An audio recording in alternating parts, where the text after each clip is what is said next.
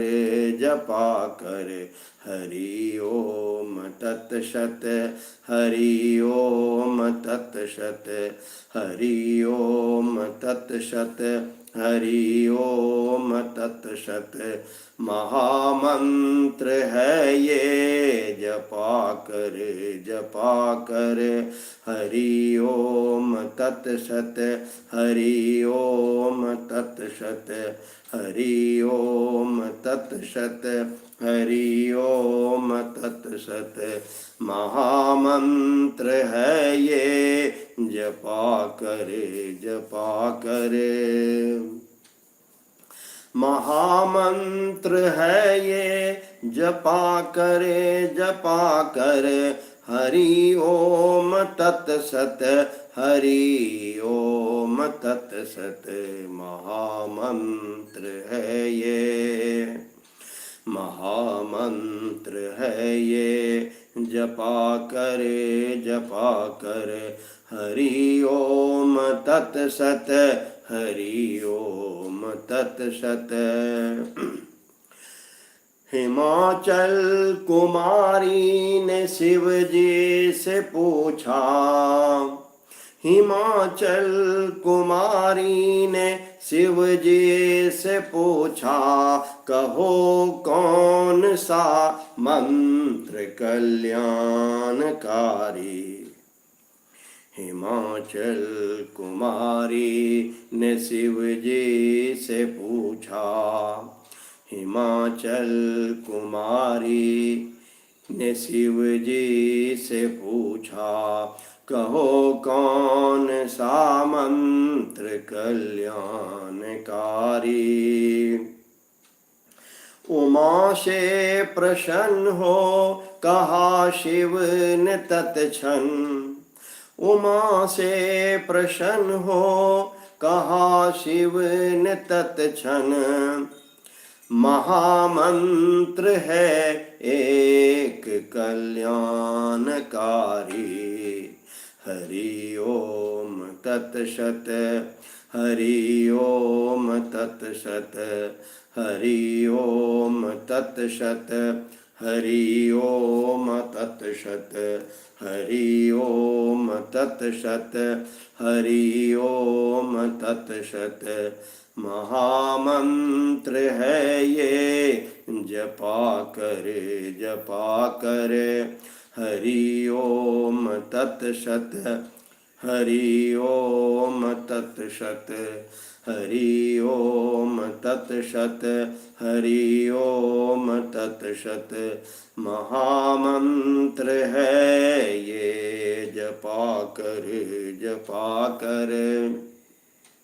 तो आज हम सभी प्रभु श्री हरि नारायण, श्री कृष्ण और सभी देवी देवताओं को सादर प्रणाम करते हुए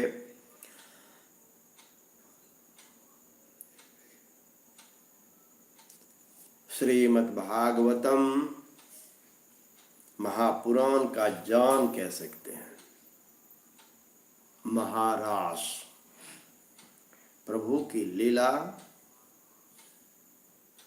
का वर्णन। पिछले दिनों हम सबों ने पढ़ा कि प्रभु श्री कृष्ण रास लीला करते हैं सभी गोपियों के संग में। गोपियों के मन में कुछ गुमान सा आ जाता है और प्रभु श्री कृष्ण फिर वहाँ से अंतर्ध्यान हो जाते हैं, फिर उनका प्रकट होते हैं और प्रकट होकर वो बताते हैं कि ये क्या है। और आज हम सभी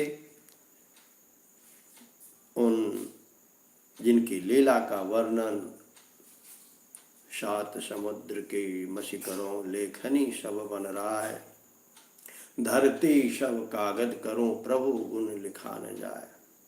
तो आज उस प्रभु के महारास का वर्णन हम सभी सुनेंगे और आप सबों का बहुत बहुत धन्यवाद। यह पाठ निमित्त तो एक के लिए होता है, क्योंकि उनका आदेश होता है, इसीलिए मैं ये इसको लाइव कर देता हूँ कि ये सर्वव्यापी हो जाए, एक के लिए ना रहे। तो ये सबों के लिए है। सर्वे भवन्तु सुखिनः, सर्वे सन्तु निरामया, सर्वे भद्राणि पश्यन्तु, मा कश्चित् दुःख भाग् भवेत्।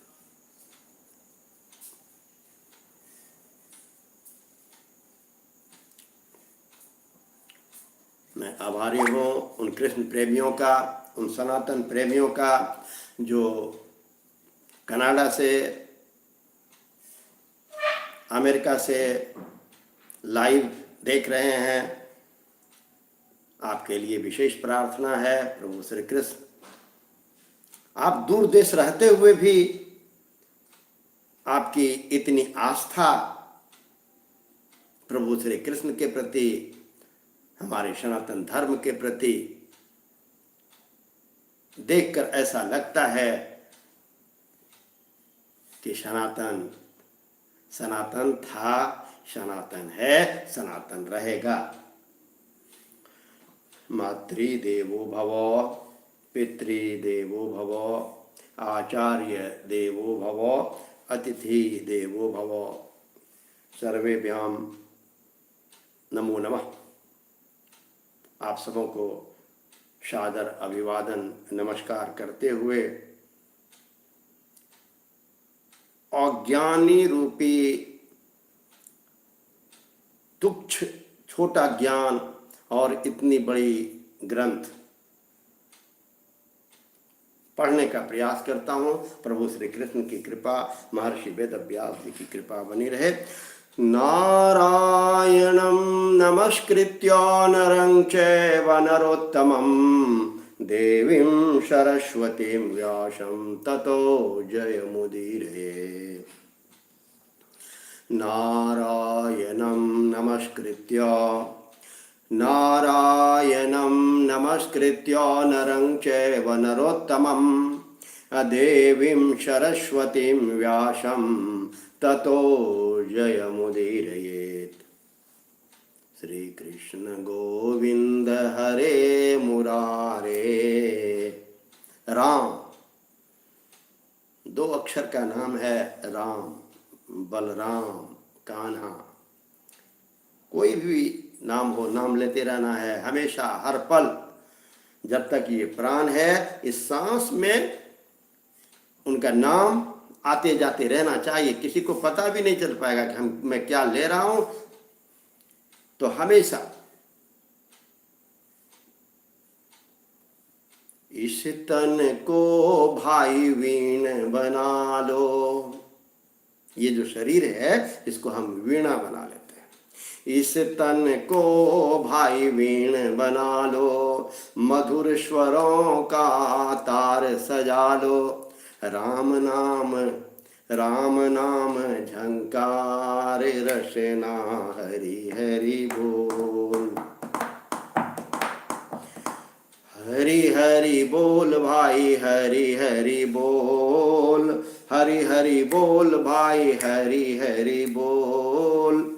जग असार में सार रसना, हरि हरि बोल। सच्चिदानंद रूपाय विश्वोत्पत्त्यादि हेतवे, तापत्रय विनाशाय श्री कृष्णाय वयं नमः। तो आज हम सभी प्रभु श्री कृष्ण के उस महारास का वर्णन, श्रवण, मनन, पठन करेंगे। प्रभु श्री कृष्ण की कृपा आप सबों पर बनी रहे, ये प्रार्थना करते हुए मैं इस महान पवित्र ग्रंथ को पढ़ने का कोशिश करता हूँ। ओम परमात्मने नमः। ओम नमो भगवते वासुदेवाय। ओम नमो भगवते वासुदेवाय। श्री शुकवाच इत्थं भगवतो गोप्यः श्रुत्वा वाचः सुपेशलाः जोहोर्विरहजं तापं तदङ्गोपचिताशिषः तत्रारभत गोविन्दो रासक्रीडामनुव्रतैः स्त्रीरत्नैरन्वितः प्रीतैरन्योन्यबद्धबाहुभिः रासोत्सवः सम्प्रवृत्तो गोपीमण्डलमण्डितः योगेश्वरेण कृष्णेन तासां मध्ये द्वयोर्द्वयोः प्रविष्टेन गृहीतानां कंठे स्वनिकिटं श्रियः। श्री सुखदेव जी कहते हैं, हे राजन, गोपियां भगवान की इस प्रकार प्रेम भई सुमधुर वाणी सुनकर जो कुछ विरहजन्य ताप शेष था उससे भी मुक्त हो गई और सौंदर्य माधुर्य निधि प्राण प्यारे के अंग संग से सफल मनोरथ हो गई। भगवान श्री कृष्ण की प्रेयसी और सेविका गोपियां एक दूसरे के बाहों में बाह डाले खड़ी थी। उन स्त्री रत्नों के साथ यमुना जी के पुलिन पर भगवान ने अपनी रसमयी रास क्रीड़ा प्रारंभ कर दी। श्रीमद् भगवद गीता का प्रथम श्लोक। जन्माद्यस्य यतोऽन्वयादितरतश्चार्थेष्वभिज्ञः स्वराट्। तो प्रभु की जो ये रास है, मैं तो उतना ज्ञानी होना जो कि इस पर मैं बोल सकूं, फिर भी तो प्रभु की ये जो रास है यह संकेत है सृष्टि का, यह संकेत है हमारे प्रगति का, यह संदेश है हमारी उन्नति का। क्योंकि यह शरीर जो है इसका तो अगर ये जन्म लिया है तो फिर जन्म का विलोम वो तो निश्चित है, तय है, आज है या कल है। तो फिर इस बीच का जो समय है वह हम कैसे उपयोग करें, वो मेरा प्रयोग समय का एक एक पल का उपयोग कैसे हो,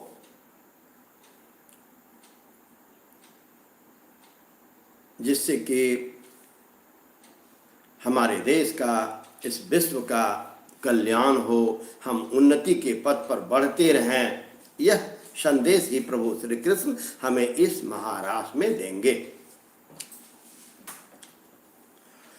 यं मन्येरन्नाभस्तावद् विमान शतसंकुलं दिवोकशांशदाराणामोत्सुक्यापहृतात्मनाम्।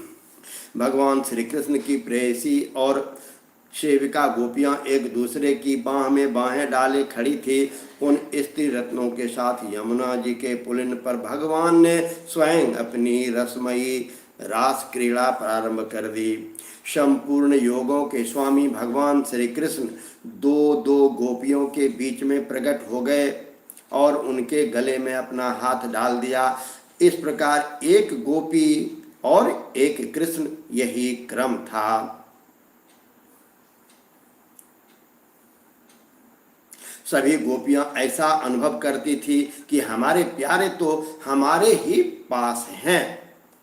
इस प्रकार सहस्र सहस्र गोपियों से शोभायमान भगवान श्री कृष्ण का दिव्य रसोत्सव प्रारंभ हुआ। उस समय आकाश में सत सत विमानों की भीड़ लग गई। सभी देवता अपनी अपनी पत्नियों के साथ वहां आ पहुंचे। रसोत्सव के दर्शन की लालसा से, उत्सुकता से उनका मन उनके बस में नहीं था। स्वर्ग की दिव्य दुंदुभियां अपने आप बज उठी। स्वर्गीय पुष्पों की वर्षा होने लगे। गंधर्वगण अपनी अपनी पत्नियों के साथ भगवान के निर्मल यश का गान करने लगे। रास मंडल में सभी गोपियां अपने प्रियतम श्याम सुंदर के साथ नृत्य करने लगे। उनकी कलाइयों के कंगन, पैरों के पाजेब और करधनी के छोटे छोटे घुंघरू एक साथ बज उठे। और संख्य गोपियां थी, इसलिए यह मधुर ध्वनि भी बड़े ही जोर से हो रही थी। यमुना जी की रमन रेती पर ब्रज सुंदरियों के बीच में भगवान श्री कृष्ण की बड़ी अनोखी शोभा हुई। ऐसा जान पड़ता था मानो अगणित पीली पीली दमकती हुई स्वर्ण मणियों के बीच में ज्योतिर्मयी नीलमणि चमक रही हो। नृत्य के समय गोपियां तरह तरह से ठुमक ठुमक कर अपने पांव कभी आगे कभी पीछे हटा लेती, कभी गति के अनुसार धीरे धीरे पांव रखती, तो कभी बड़े वेग से, कभी चाक की तरह घूम जाती, कभी अपने हाथ उठा उठा कर भाव बताती, तो यह विभिन्न प्रकार से उन्हें चमकाती। कभी बड़े कलापूर्ण ढंग से मुस्कुराती, तो कभी भौहें मटकाती। नाचते नाचते उनकी पतली कमर ऐसे लचकताती थी कि मानो टूट गई हो। झुकने, बैठने, उठने और चलने की फुर्ती से उनके स्तन हिल रहे थे और वस्त्र उड़े जा रहे थे। कानों के कुंडल हिल हिल कर कपोलों पर आ जाते थे। नाचने के परिश्रम से उनके मुख पर पसीने की बूंदें झलकने लगी थी। केसों की चोटियां कुछ ढीली पड़ गई थी, नीवी की गांठें खुली जा रही थी। इस प्रकार नटवर नंदलाल की परम प्रेयसी गोपियां उनके साथ गा गा कर नाच रही थी। काचित् समं मुकुंदेन स्वर जातिरमिश्रिता उन्नते पूजिता तेन प्रियता साधु साध्विति तदेव ध्रुव मुन्यन्ये तस्येमानं च वहवदात् काचित् रास परिश्राम था पार्थस्तस्तगदाधृता जग्राह बाहुना स्कंधं श्लदद्वय मल्लिका। परम प्रेयसी गोपियां उनके साथ गा गा कर नाच रही थी। परीक्षित, उस समय ऐसा जान पड़ता था मानो बहुत से कृष्ण तो सांवले सांवले मेघ मंडल हैं और उनके बीच में चमकती हुई गोरी गोपियां बिजली है। उनकी शोभा असीम थी। गोपियों का जीवन भगवान की गति है, प्रेम है। वे श्री कृष्ण से सटकर नाचते गाते ऊंचे स्वर से मधुर गान कर रही थी। श्री कृष्ण का संस्पर्श पाकर और भी आनंद मग्न हो रही थी। उनके राग रागनियों से, पूर्ण गाम से यह सारा जगत अब भी गूंज रहा था। कोई गोपी भगवान के साथ उनके स्वर में स्वर मिलाकर गा रही थी। वह श्री कृष्ण के स्वर की अपेक्षा और भी ऊंचे स्वर से राग आलापने लगे। उनके विलक्षण और उत्तम स्वर को सुनकर वे बहुत ही प्रसन्न हुए और बाह बाह करके उनकी प्रशंसा करने लगी। उसी राग को एक सखी ने ध्रुपद में गाया, उसका भी भगवान ने बहुत सम्मान किया। श्री कृष्ण गोविंद हरे मुरारे हे नाथ नारायण वासुदेव हे नाथ नारायण वासुदेव हे नाथ नारायण वासुदेव। एक गोपी नृत्य करते करते थक गई। उसकी कलाइयों से कंगन और चोटियों से बेला के फूल खिसकने लगे। तब उसने अपने बगल में ही खड़े मुरली मनोहर श्याम सुंदर के कंधे को अपनी बाहों से कसकर पकड़ लिया। भगवान श्री कृष्ण ने अपना एक हाथ दूसरी गोपी के कंधे पर रखा था। वह स्वभाव से तो कमल के समान सुगंध से युक्त था। उस पर बड़ा सुगंधित चंदन का लेप था। उनकी सुगंध से वह गोपी पुलकित हो उठी, उनका रोम रोम खिल उठा। उसने झट से उसे चूम लिया। एक गोपी नृत्य कर रही थी। नाचने के कारण उसके कुंडल हिल रहे थे। उनकी छटा से उनके कपोल और भी चमक रहे थे। उसने अपने कपोलों को भगवान श्री कृष्ण के कपोलों से सटा दिया और भगवान उनके मुंह में अपना चबाया हुआ पान दे दिया। कोई गोपी नुपुर और करधनी के घुंघरुओं को झनकारती हुई नाच और गा रही थी। जब वह बहुत थक गई तब उसने अपने बगल में ही खड़े श्याम सुंदर के शीतल कर कमल को अपने दोनों स्तनों पर रख लिया। परीक्षित, गोपियों का सौभाग्य लक्ष्मी जी से भी बढ़कर है। लक्ष्मी जी के परम प्रियतम एकांत वल्लभ भगवान श्री कृष्ण को अपने परम प्रियतम के रूप में पाकर गोपियां गान करती हुई उनके साथ विहार करने लगी। कर्णोत्पलाल कविटंक कपोल धर्म वक्त्र श्रेयो वलय नूपुर घोष वाद्य गोप्य समं भगवता नृतु स्वकेश तत्र स्रजो भ्रमर गायकारास गोष्ठ्याम। भगवान श्री कृष्ण ने उनके गालों को अपने भुजापास में बांध लिया। उस समय गोपियों की बड़ी अपूर्व शोभा थी। उनके कानों में कमल के कुंडल शोभायमान थे। घुंघराली अलके कपोलों पर लटक रही थी। पसीने की बूंदें झलकने से उनकी मुख की छटा निराली हो गई थी। वे रास मंडल में भगवान श्री कृष्ण के साथ नृत्य कर रही थी। उनके कंगन और पायजेबों के बाजे बज रहे थे। भौरों उनके ताल सुर में अपना सुर मिलाकर गा रहे थे। उनके जूड़ों तथा चोटियों से गूथे हुए फूल गिरते जा रहे थे। परीक्षित, नन्हा सा शिशु निर्विकार भाव से अपनी परिछाई के साथ खेलता है, वैसे ही रमा रमन भगवान श्री कृष्ण कभी अपने हृदय से लगा लेते तो कभी हाथ से उनका अंग स्पर्श करते, कभी प्रेम भरी तिरछी चितवन से उनकी ओर देखते तो कभी लीला से उन्मुक्त हंसी हंसने लगते। इस प्रकार उन्होंने ब्रज सुंदरियों के साथ क्रीड़ा की, विहार किया। परीक्षित, भगवान के अंगों का स्पर्श प्राप्त कर के गोपियों की इंद्रियां प्रेम और आनंद से विह्वल हो गई। उनके केस बिखर गए, फूलों के हार टूट गए, गहने अस्त व्यस्त हो गए। वे अपने केस, वस्त्र और कुंचकी को भी पूर्णतया संभालने में असमर्थ हो गई। भगवान श्री कृष्ण की यह रास क्रीड़ा देखकर स्वर्ग की देवांगनाएं भी मिलन की कामना से मोहित हो गई और समस्त तारों और ग्रहों के साथ चंद्रमा चकित विस्मित हो गए। परीक्षित, यद्यपि भगवान आत्मा राम है, उन्हें अपने अतिरिक्त और किसी की भी आवश्यकता नहीं है, फिर भी उन्होंने जितनी गोपियां थी उतने ही रूप धारण किए और खेल खेल में उनके साथ इस प्रकार विहार किया। जब तक बहुत देर तक गान और नृत्य आदि विहार करने के कारण गोपियां थक गई, तब करुणामय भगवान श्री कृष्ण ने बड़े प्रेम से स्वयं अपने सुखद कर कमलों के द्वारा उनके मुंह पोंछे। परीक्षित, भगवान के कर कमल और नख स्पर्श से गोपियों को बड़ा आनंद हुआ। उन्होंने अपने उन कपोलों के सौंदर्य से, जिन पर सोने के कुंडल झिलमिला रहे थे और घुंघराली अलकें लटक रही थी, तथा उस प्रेम भरी चितवन जो सुधा से भी मीठी मुस्कान से उज्जवल हो रही थी, भगवान श्री कृष्ण का सम्मान किया और प्रभु की परम पवित्र लीलाओं का गान करने लगी।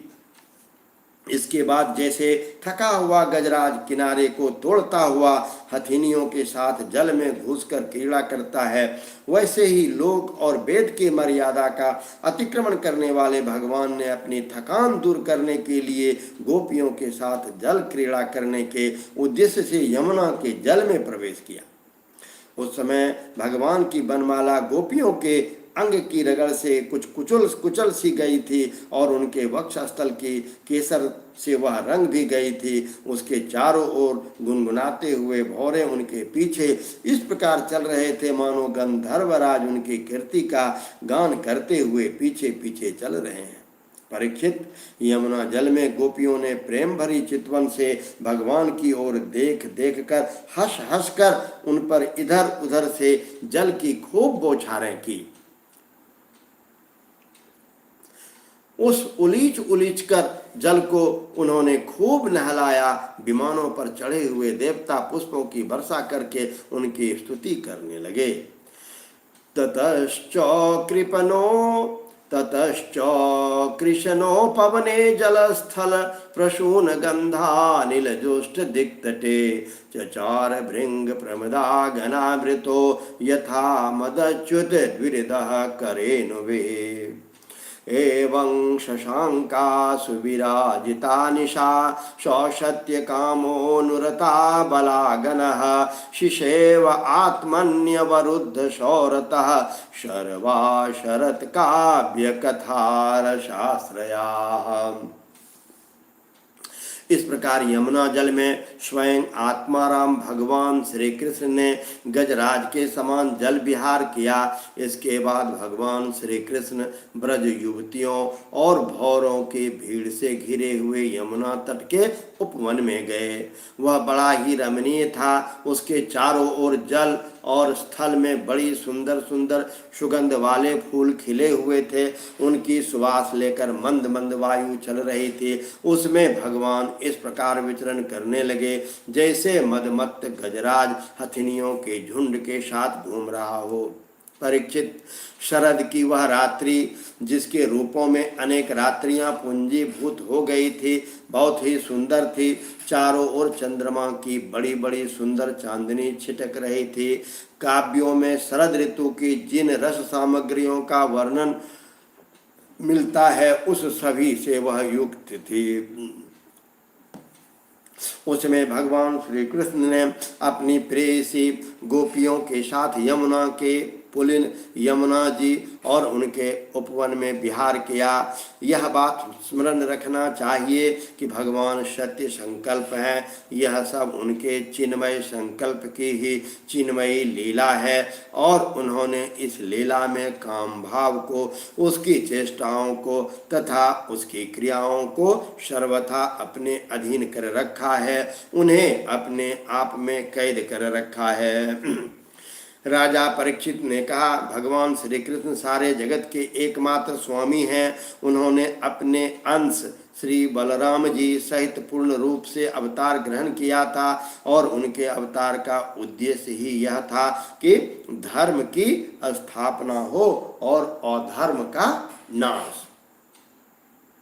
परित्राणाय साधूनां विनाशाय च दुष्कृतां धर्म संस्थापनार्थाय। धर्म की स्थापना करने के लिए वो हर एक युग में अवतरित होंगे। ब्राह्मण वे धर्म मर्यादा के बनाने वाले, उपदेशक करने वाले रक्षक थे। फिर उन्होंने स्वयं धर्म के विपरीत पर स्त्रियों का स्पर्श कैसे किया? यह प्रश्न परीक्षित जी ने सुखदेव जी से किया। मैं मानता हूं आप्त कामो यदुपति कृतवान वै जुगुप्सितम किमभिप्राय एतं न संशयं छिंसि सुब्रत। मैं मानता हूं कि भगवान श्री कृष्ण पूर्व काम थे। उन्हें किसी भी वस्तु की कामना नहीं थी। फिर भी उन्होंने किस अभिप्राय से यह निंदनीय कर्म किया? परम ब्रह्मचारी मुनीश्वर, आप कृपा करके यह मेरा संदेह मिटाइए। राजा परीक्षित जी के मन में जो यह संदेह उत्पन्न हुआ कि प्रभु श्री कृष्ण तो श्री कृष्ण है, नारायण है, हम सबों के आदर्श हैं, तो पर स्त्री को स्पर्श क्यों कर रहे हैं? तो ये प्रश्न, इस प्रश्न को बहुत सुंदर उसका समाधान है। इसे बहुत ध्यान से आप सभी सुनेंगे। श्री शुक उवाच धर्म व्यतिक्रमो दृष्टो ईश्वराणां च साहसं तेजीयशां न दोषाय वहने सर्वभुजो यथा। सूर्य, अग्नि आदि ईश्वर कभी कभी धर्म का उल्लंघन और साहस का काम करते देखे जाते हैं, परंतु उन कामों से उन तेजस्वी पुरुषों को कोई दोष नहीं होते देखा। देखो, अग्नि सब कुछ खा जाता है परंतु उन पदार्थों के दोष से लिप्त नहीं होता। जिन लोगों में ऐसी सामर्थ्य नहीं है उन्हें मन से भी ऐसी बात कभी नहीं सोचनी चाहिए। शरीर से करना तो दूर रहा, यदि मूर्खतावत कोई ऐसा काम कर बैठे तो उसका नाश हो जाता है। भगवान शंकर ने हलाहल विष पी लिया था, कोई दूसरा पिए तो वह जलकर भस्म हो जाएगा। इसलिए इस प्रकार जो शंकर आदि ईश्वर हैं अपने अधिकार के अनुसार उनके वचन को ही सत्य मानना और उसी के अनुसार आचरण करना चाहिए। उनके आचरण का अनुकरण तो कहीं कहीं ही किया जाता है, इसलिए बुद्धिमान पुरुष को चाहिए कि उनका जो आचरण उनके उपदेश के अनुकूल हो उसी को जीवन में उतारे। ईश्वराणां वचं सत्यं तथैवाचरितं क्वचित् तेषां यत् स्ववचो युक्तं बुद्धिमान् तत्समाचरेत्। परीक्षित, वे सामर्थ्यवान पुरुष अहंकारहीन होते हैं, शुभ कर्म करने में उनका कोई सांसारिक स्वार्थ नहीं होता और अशुभ कर्म करने में अनर्थ भी नहीं होता। वे स्वार्थ और अनर्थ से ऊपर उठे होते हैं। जब उन्हीं के संबंध में ऐसी बात है तब जो पशु पक्षी मनुष्य देवता आदि समस्त चराचर जीवों के एकमात्र प्रभु सर्वेश्वर भगवान हैं, उनके साथ मानवीय शुभ और अशुभ का संबंध कैसे जोड़ा जा सकता है। जिसके चरण कमलों के रज का सेवन करने से भक्तजन तृप्त हो जाते हैं, जिनके साथ योग प्राप्त करने से उनके प्रभाव से योगी जन अपने सारे कर्म बंधन काट डालते हैं, और विचारशील ज्ञानी जन जिनके तत्व का विचार करके तत्व रूप हो जाते हैं, वह समस्त कर्म बंधनों से मुक्त होकर स्वच्छंद विचरते हैं। वे ही भगवान अपने भक्तों की इच्छा से अपना चिन्मय श्री विग्रह प्रकट करते हैं, तब भला उनके कर्म बंधन की कल्पना ही कैसे हो सकती है। गोपीनां तत्पतीनां च सर्वेषामेव देहिनां येन्तश्चरति सोऽध्यक्षः कि क्रीडने नेह देह भाक। गोपियों के, उनके पतियों के और संपूर्ण शरीरधारियों के अंतःकरण में जो आध्यात्म रूप से विराजमान है, जो सबके साक्षी और परम गति हैं, वही तो अपना दिव्य चिन्मय श्री विग्रह प्रकट करके यह लीला कर रहे हैं। भगवान जीवों पर कृपा करने के लिए ही अपने को मनुष्य रूप में प्रकट करते हैं और ऐसी लीलाएं करते हैं जिन्हें सुनकर जीव भगवत परायण हो जाए। ब्रजवासी गोपी ने भगवान श्री कृष्ण में तनिक भी दोष बुद्धि नहीं की। वे उनकी योग माया से मोहित होकर ऐसा समझ रहे थे कि हमारी पत्नियां हमारे पास ही हैं। ब्रह्मा की रात्रि के बराबर वह रात्रि बीत गई, ब्रह्म मुहूर्त आया। यद्यपि योग गोपियों की इच्छा अपने घर लौटने की नहीं थी, फिर भी भगवान श्री कृष्ण की आज्ञा से वे अपने अपने घर चली गई, क्योंकि वे अपनी प्रत्येक चेष्टा से, प्रत्येक संकल्प से केवल भगवान को ही प्रसन्न करना चाहती थी।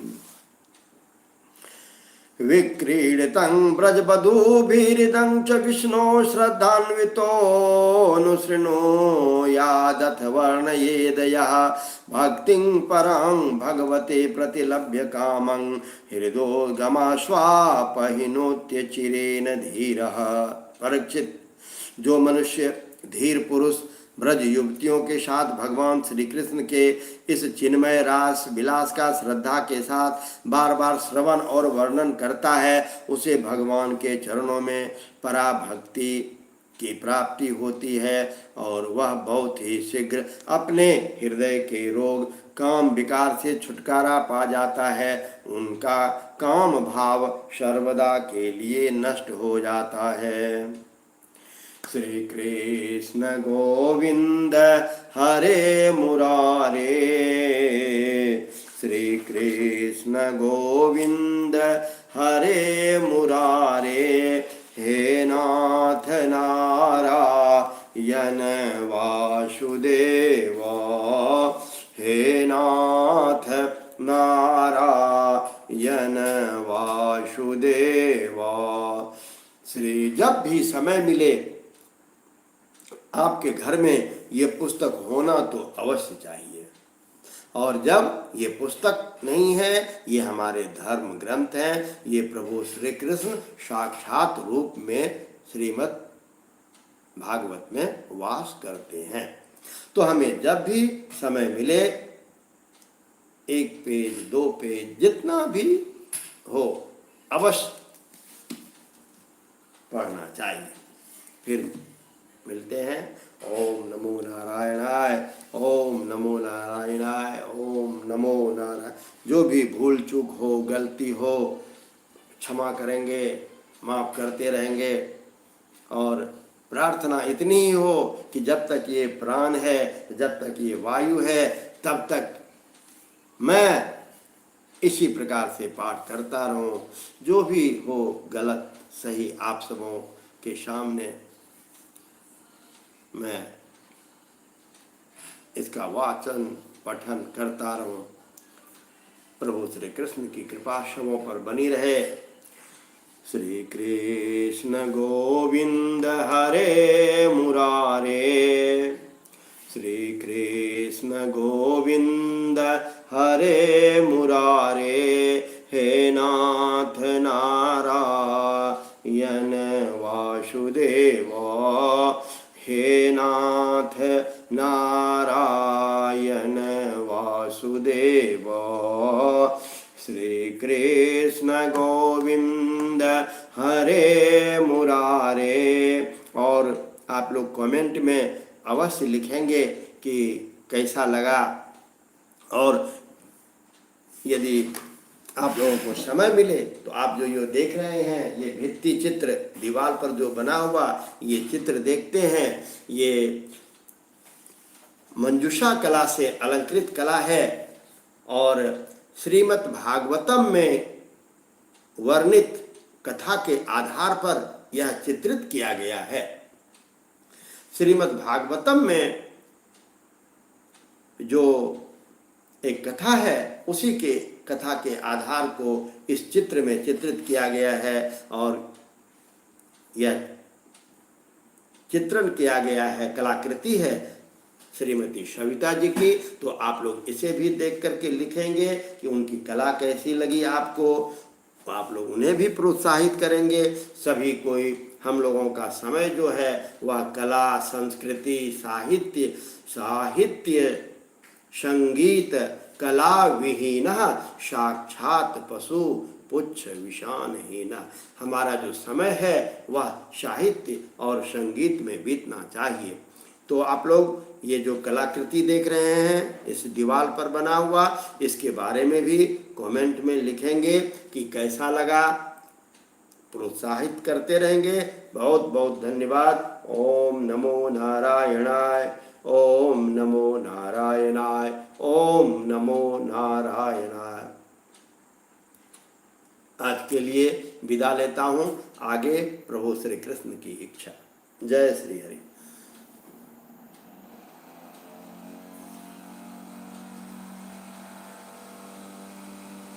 श्री कृष्ण